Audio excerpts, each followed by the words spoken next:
तालुक्यात निमगाव आणि दारफळ इथं मुख्यमंत्र्यांनी अतिवृष्टीची पाहणी केली। अतिवृष्टीग्रस्तांशी त्यांनी संवादही साधलाय।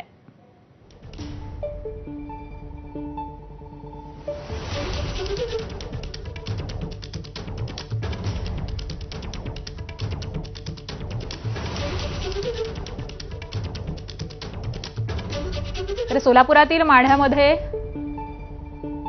दारफळ इथं अतिवृष्टीची मुख्यमंत्र्यांनी पाहणी केलेली आहे। इथल्या शेतकऱ्यांशी देखील त्यांनी संवाद साधलेला आहे।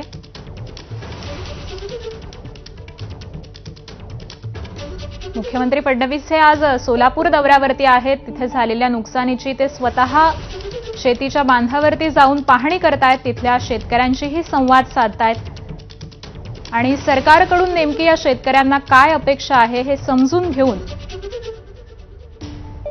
ते या संपूर्ण परिस्थितीचा आढावा घेत आहेत। तर आता दारफळ इथं या अतिवृष्टीग्रस्त भागाची मुख्यमंत्री फडणवीस यांच्याकडून सध्या पाहणी सुरू आहे।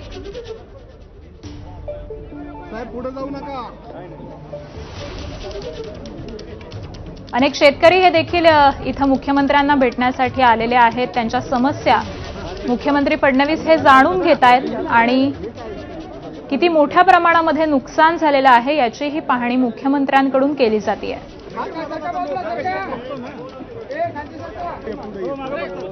सोलापूरमध्ये सीना नदीला महापूर आलेला आहे आणि याच महापुराचा फटका अनेक गावांना इथं बसलाय। अनेकांची शेती ही खरडून गेलेली आहे। संसार उपयोगी साहित्याचंही अतोनात नुकसान झालंय। अनेकांचे संसार हेच उद्ध्वस्त झालेले आहेत।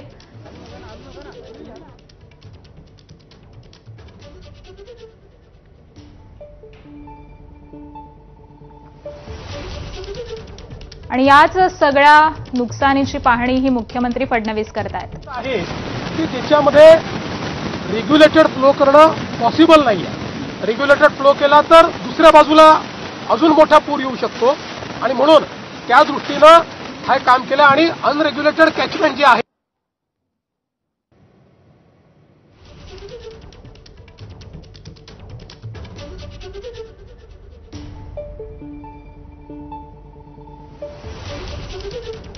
सोलापूरच्या दारफळमधली ही काही दृश्य आपण पाहतोय।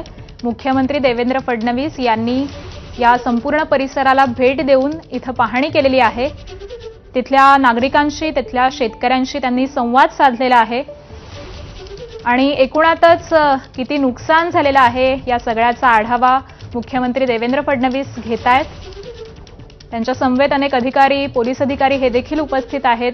वेळोवेळी त्यांनाही मुख्यमंत्र्यांकडून सूचना दिल्या जात आहेत आणि अशा पद्धतीनं संपूर्ण जिल्ह्याचा वेगवेगळ्या गावामध्ये जाऊन आज मुख्यमंत्री आढावा घेणार आहेत। तर आपण ही तीन दृश्य पाहतोय। निमगावमध्ये मुख्यमंत्र्यांकडून तिथल्या परिसराची पाहणी करण्यात आलेली आहे। त्याचबरोबर शेतकऱ्यांशी देखील त्यांनी तिथल्या संवाद साधलेला आहे आणि पुढे दारफळमध्ये येऊन सुद्धा मुख्यमंत्र्यांनी तिथल्या नुकसानीचा आढावा घेतलेला आहे। सोलापूर जिल्ह्याला मोठा महापुराचा फटका बसलेला आहे। सीना नदीला पूर आल्यामुळे अनेक गावांना याचा फटका बसला आणि निमगाव असेल दारफळ असेल इथल्या विविध ठिकाणी मुख्यमंत्र्यांनी भेट देऊन तिथल्या भागाची पाहणी केली आहे आणि तिथल्या शेतकऱ्यांशी देखील संवाद साधलाय।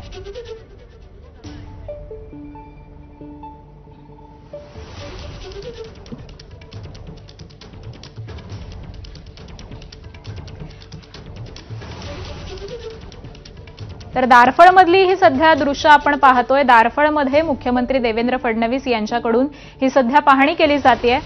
खरं तर मुख्यमंत्र्यांबरोबर अनेक राजकीय नेते हे आज मराठवाड्याच्या दौऱ्यावरती आहेत। ठिकठिकाणी मुख्यमंत्री उपमुख्यमंत्री त्याचबरोबर पालकमंत्री यांच्याकडून आज पाहणी दौरा करण्यात येतोय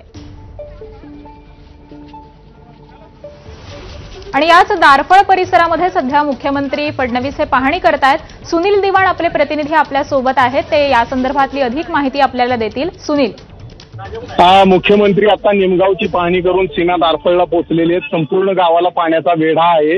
या इथं येऊन त्यांनी जे बाधित झालेले त्या लोकांशी चर्चा केलेली आहे. लोकांनी त्यांना थांबवून आपल्या अडचणी सांगितलेल्या आहेत. त्यानंतर आता माध्यमांशी बोलताना जे बाधित झालेले जे पूरग्रस्त आहेत त्यांना सर्व प्रकारची मदत दिली जाणार आहे.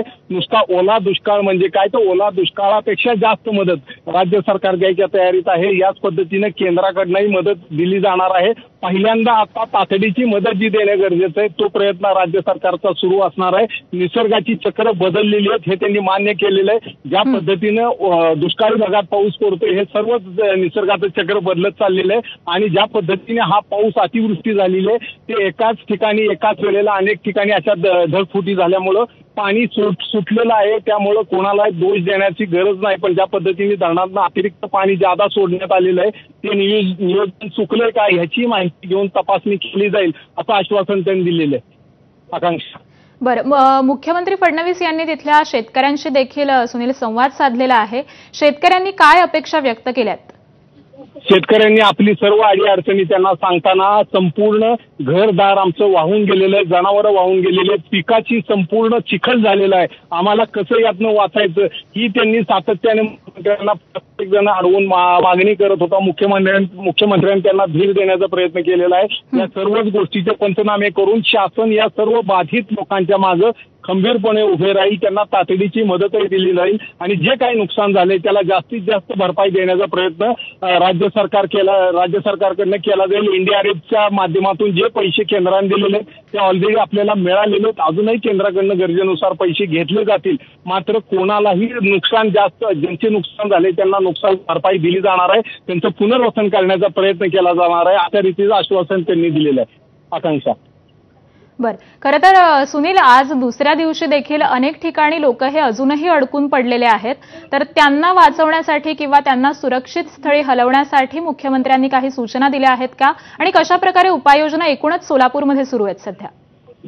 आता आकांक्षा, आज ज्या गावात ते आलेले आहेत त्या गावात कालपासून म्हणजे गेल्या 3 दिवसापासून 22 लोक बरड वस्ती म्हणून भाग आहे या नदीच्या पलीकडच्या टोकाला तिथं अडकून पडली होती. त्यांना काढायला काल एअरलिफ्टचा प्रयत्न केला मात्र यातनं केवळ 10 लोकांना बाहेर काढता आलं आणि आज 22 लोक जी थांबली होती त्यात रुग्ण होते, सर्वच मंडळी होती. अशा लोकांना आज सकाळी 3 एनडीआरएफच्या टीमने बाहेर काढलेलं आहे. आता या भागातली बहुतांश लोक बाहेर निघाले असले तरी वाकाव आणि राहुल नगर ही जी 2 गावं त्याला संपूर्ण पाण्याचा वेढा आहे आणि या ठिकाणी अजूनही लोक अडकून पडलेले. तर प्रशासनाने तातडीने या लोकांना रेस्क्यू करावं, तातडीने बाहेर काढावं, त्यांना अन्न आणि पाण्याची व्यवस्था करावी अशा सूचना आता जिल्हाधिकारी आणि पोलीस प्रशासनाला मुख्यमंत्र्यांनी दिल्या आहेत. आकांक्षा.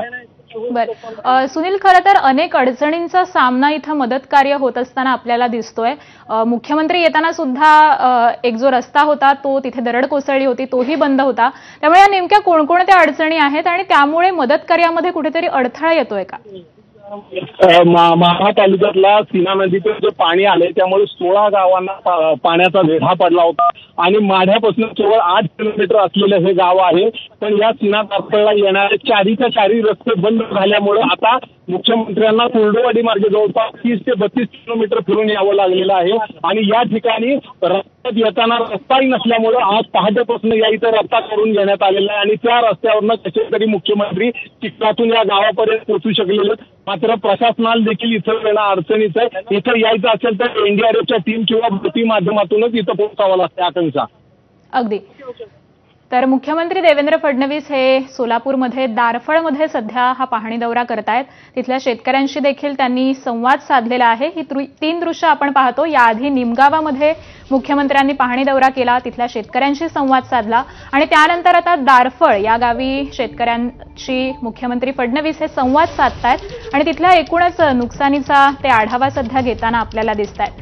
खरं तर सुनील, मुख्यमंत्र्यांनी तिथल्या शेतकऱ्यांशी संवाद साधल्यानंतर तिथल्या शेतकऱ्यांच्या काय भावना आहेत? अजूनही मुख्यमंत्री इथं संवाद साधतायत. आकांक्षा अजून ते गावाच्या बाहेर पडलेले नाहीयेत. लोकांचा मोठा घोळका आहे. जे 22 जण रेस्क्यू करून काढले होते त्यांचे कुटुंबीय मुख्यमंत्र्यांकडे तक्रार करायला पोहोचलेले. ज्या पद्धतीने प्रशासनाने 3 दिवस लोकांचे हाल केले, त्यांना काढलं नाही, त्याची नाराजी संताप या लोकात आहे. याच पद्धतीनं ज्यांचं नुकसान झालेलं आहे, ज्यांच्या घरात पाणी गेलं, त्यांचे संसार वाहून गेले, अशी सर्व लोक सध्या मुख्यमंत्र्यांना जागोजागी अडवून आपल्या अडीअडचणी सांगतायत. अजूनही मुख्यमंत्री या सर्व लोकांच्या भावना जाणून घेण्याचा प्रयत्न करतायत आणि त्यांना आश्वस्त करतायत की ज्या पद्धतीचं तुमचं नुकसान झालेलं आहे, तुम्हाला जास्तीत जास्त मदत देण्यासाठी राज्य सरकार या पूरग्रस्तांच्या पाठीशी खंबीरपणे उभे राहणार आहे, असं आश्वासन देताना दिसत आहेत. मात्र प्रत्येक पावला ठिकाणी लोक आडवी येऊन त्यांना आपल्या अडीअडचणी सांगतायत. आकांक्षा, अगदी हे इथले नुकसानग्रस्त शेतकरी सगळेच जण आपल्या व्यथा या मुख्यमंत्र्यांसमोर मांडतायत. आपण आता या दृश्यांमध्ये देखील पाहतोय अनेक महिला भगिनी ह्या सुद्धा मुख्यमंत्र्यांना निवेदन देत आहेत. त्यांचे सगळ्यांचे संसार हे उद्ध्वस्त झालेले आहेत आणि मुख्यमंत्री देखील त्यांना आश्वस्त करतायत की सरकारकडून पूर्णपणे मदतही केली जाईल. त्यामुळे मुख्यमंत्र्यांचा आजचा हा सोलापूर दौरा अत्यंत महत्त्वाचा असा आहे. इथल्या शेतकऱ्यांना लवकरात लवकर मदत मिळून मुख्यमंत्री फडणवीस हे आपण पाहतोय आता दारफळ इथं या संपूर्ण नुकसानग्रस्त भागाची पाहणी करताना दिसतायत. सुनील, खरं तर सोलापूरमध्ये अजूनही नागरिक अडकलेले आहेत का, याबद्दल काही माहिती आहे का? राहुल नगर नावाचा जो भाग आहे आणि याचबरोबर वाकाव हे जे 2 गावं आहेत, याला अजूनही बरीचशी लोक अडकलेली आहेत. या इथे अजूनही टीम संपूर्णपणे पोहोचू शकलेली नाही. सर्व लोकांना अजून बाहेर काढण्यात आलेलं नाही. अजूनही किमान 100 ते 150 लोक अडकले असण्याची शक्यता आहे. ठीक आहे, धन्यवाद सुनील या संपूर्ण माहितीसाठी.